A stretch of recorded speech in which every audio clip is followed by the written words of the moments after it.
আজি মই যেহেতু বজাৰত গৈছিলোঁ, বিশেষ একো কাৰণত যোৱা নাছিলোঁ। মই দৰ্জিতাত কাপোৰ চিলাব গৈছিলোঁ। মোৰ লগত গৈছিল বৌ আৰু বৰমাই।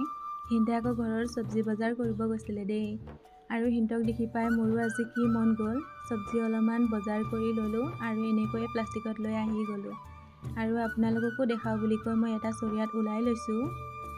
আৰু বহুত দিন হৈছিলে বেঙেনা খোৱা নাছিলোঁ, সেয়েহে বেঙেনা লৈ আনিছোঁ। আৰু এইটো কি বুলি কয় আপোনালোকে জনাবচোন, মই জুলিকা বুলিয়ে কৈছোঁ, তাকো লৈ আনিছোঁ। আৰু লগতে চাটনি খাম বুলি গাজৰ লৈ আনিছোঁ, বেচনো অলপমান লৈ আনিছোঁ দেই। এইটো বেঙেনাটো ফ্ৰাই কৰি খাম বুলি, তেতিয়া ভাল খাই পাই বেচন লগাই খালে মানে। আৰু আপোনালোকে মোক এই ভিডিঅ'টোত বেয়াকৈ কমেণ্ট নিদিব দেই, এনেকৈ চব্জি দেখাইছোঁ বুলি কৈ, এনেকানো ভিডিঅ' দিয়ে না বুলি বেয়াকৈ কমেণ্ট নকৰিব। আৰু সেয়া পাপৰ আনিছোঁ মই। আৰু বাবাক মই গাহৰি মাংস আনিবৰ কাৰণে কৈছিলোঁ, কিন্তু বাবা দেৰিকৈ গৈ পালে বজাৰত, সেয়েহে গাহৰি মাংস নাপালে।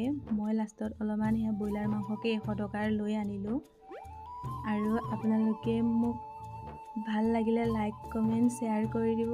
তো মোৰ আজিৰ বজাৰ ইমানেই, বাই বাই।